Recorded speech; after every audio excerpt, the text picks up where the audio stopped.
fam, and you got to listen. When I talked about Fox News and watching it and stuff, there are two things that do you have anything else to say about this topic so I can just bleed right into the next topic? No. Go ahead. So they talk about, once again, war in Iran, bringing on every single old general. This is Fox News. Newsmax is the other one I'll say, since we got MSNBC and CNN. You got Fox now and Newsmax. It seems like Newsmax is the one that outlasted. OAN spoke too much about elections and COVID, so they got spanked off and taken off a lot of networks. But when you look at these mainstream media networks, the other day, Fox News was showing, as they were praising it, and a lot of their bullet points too as well, they were showing George Bush Jr. standing over by the World Trade Center talking, and the people who did this will hear from us soon. Him echoing the fact that they're going to go to war in the Middle East. They're going to set it on fire. That's what Fox News was praising from George W. Bush the other day. That's what they do on a regular basis. The other thing that's on a regular basis, fam, when it comes to Fox News, and it was just like I turned it on this morning before I got started. Breaking news. The migrants who were beating up the cop the other day, right? So we're going to play this clip right now that's going to give you a little, provide a little context to what's been going on, because I don't know if everybody's been paying attention to this, because I understand why people don't watch the mainstream media and they come here. I watch it for research, and I watch all the networks, whether it be CNN, MSNBC, Fox News, and Newsmax. But, fam, they are shitting their pants over the fact that illegal immigrants in New York beat up or hit. It says beating a cop. The cops were okay. I didn't see there was any, like, they were in the hospital or anything like that. But they're shitting their pants about this whole thing. Like, this is the biggest crime on the face of the earth. I'm not condoning this, but to act like this is breaking news, and this just shows you where we are at. Wait, is this something else? This is what you had in there.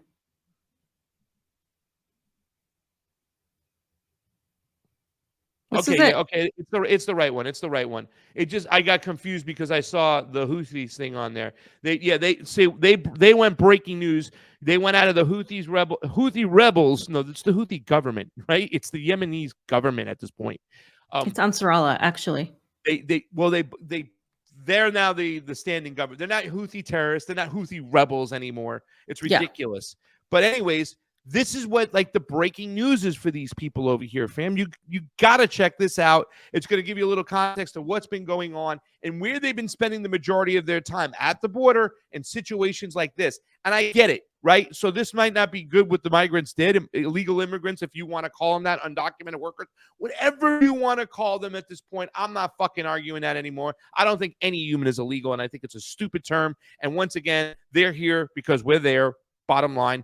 But to act like this is the biggest breaking news of the day, this tells you where they want to keep you, ladies and gentlemen, in a constant state of being and attacking your neighbor. Divisiveness, hating and blaming the immigrant instead of blaming the people who are benefiting off their cheap labor and their suffering in their own countries by extracting their resources. Check this out, fam. Several migrants connected to the beatdown of multiple New York City police officers were just arrested in Phoenix, Arizona. They're found at a Greyhound bus station after leaving New York, where they were freed without bail. Tom Feely is a former director of New York ICE removals, and Tom joins me now. So now Bragg will finally present charges to the grand jury with regard to these folks. All it took was a cross-country escape for him to do so, Tom. Good morning, Todd. Yeah, I was listening to the DA speak the other day, and he was like, the reason I didn't ask for bail is because I didn't have enough evidence. Unless me and you are missing something, we're both looking at a video right now that portrays this whole event. What's so fascinating to me about what you just said and what Bragg said, it shows an underlying lack of understanding as to what bail is there for. Bail is there to keep people from fleeing. Here you have people that are extremely mobile who just did something and fled that scene. Why doesn't Alvin Bragg think that they will then flee again? He must have took different law classes, because you just hit a key point. Bail is meant to keep the defendant there and not fleeing. It doesn't say anything about whether you have enough evidence or if your case is solid or all these other things he keeps pointing to. Obviously, bail reform is a problem in New York State. But even the governor said that this charge clearly is a bailable offense and bail should have been applied. Kathy Hochul, the governor, has been okay on this, but I would argue the reason we're in this problem in the first place is just an overall lack of understanding from our elected leaders. Here's what Eric Adams had to say about the case. Listen.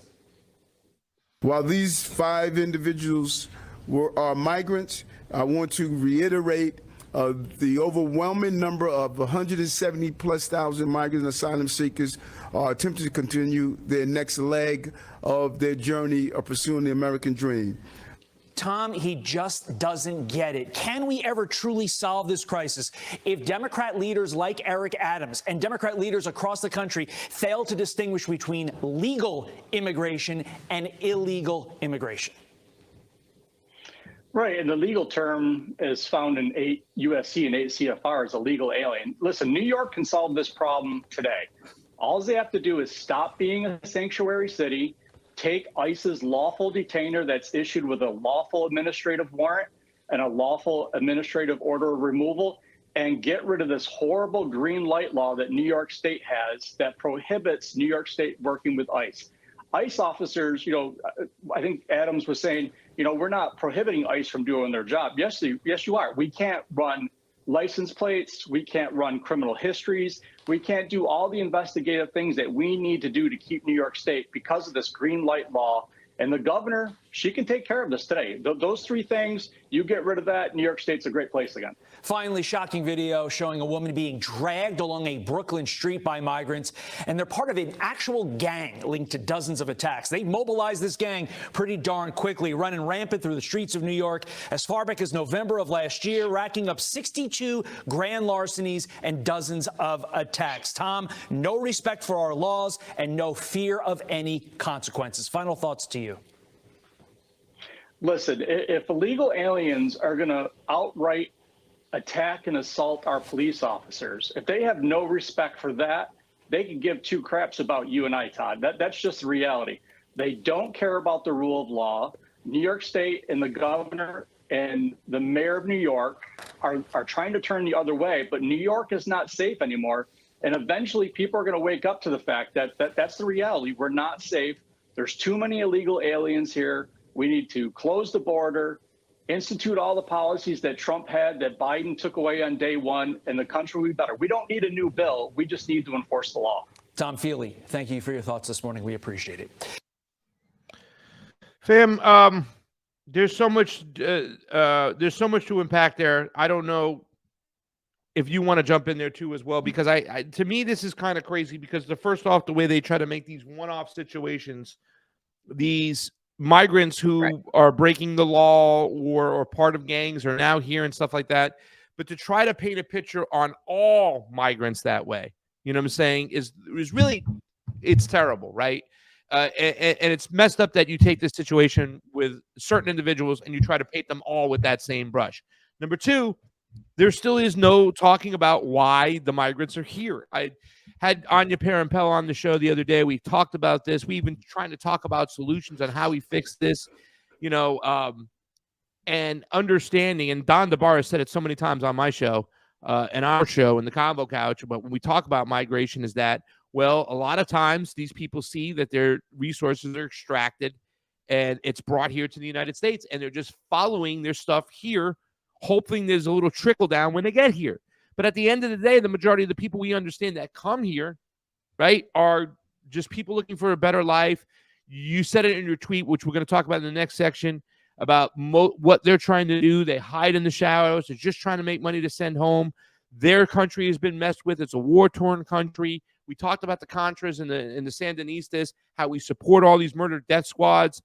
I mean, it's just a lack of context when we're talking about these situations. We never have serious conversations about what is actually going on, and that's what's played on the majority of Fox News and Newsmax.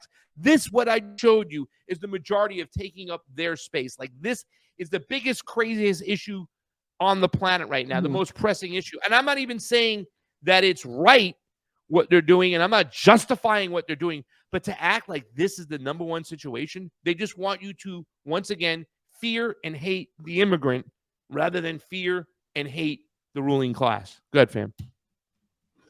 Yeah, just, regarding this video, I just think it's obviously manufactured to sow fear and distrust for immigrants or people who look different, people, who are working class. New York City hasn't been safe for a long time. And that is obviously for several reasons. I mean, we have the most people in prison of any other country in the world. So clearly, it's not a matter about imprisoning people. There's a lot of things that don't make any sense in California and New York in terms of certain laws and what they're doing and stuff. And obviously, crime did increase since COVID and people lost their jobs. And we've had, like I said, our house broken into. I've had my car broken into when I was in LA during that time. Things have gotten really bad. I'm not denying that any of this has happened. But that was even before migrants. That was just regular people living in Los Angeles and San Francisco, right? We also got that a car broken into there. Just doing that sort of thing. Like, this is poverty. This is a failed state. It implicates a lot of things. And now you have people coming here. Why? Because we literally destroyed their countries. They're all coming from the places we destroyed. They're all coming from the global south. We're talking African countries, countries in Central and South America that we're currently sanctioning or blockading or have stolen gold from in some form or another. And that's never talked about. And then on top of that, you have this sort of dual hypocrisy, which is where a lot of the left come and argue from is, well, why don't you talk about Ukrainian immigrants that are coming in and that were pushed, and then you hear people say, well, and this is what they said, right? They're blonde hair and blue eyed like us. This is things that's rhetoric that's actually repeated. They're never, European people that come in, why are they coming in legally? Because they don't have to get a visa, because they don't have to get this process that these people in the global south have to go through. If you are a European or if you're a Ukrainian, you don't have to wait for a visa. These people, it's so hard to even get a visa. You might wait 10 years for a visa and never get it. You have to be approved to get a visa. You need a lot of money. So what people have that don't have resources in their own country because we've literally destroyed their countries. We're talking about Honduras. We're talking about Venezuela. We're talking about Colombia, countries where we have had military bases, where we've sanctioned and blockaded them. So these people are coming here because they're desperate. And yet that is a problem made from them?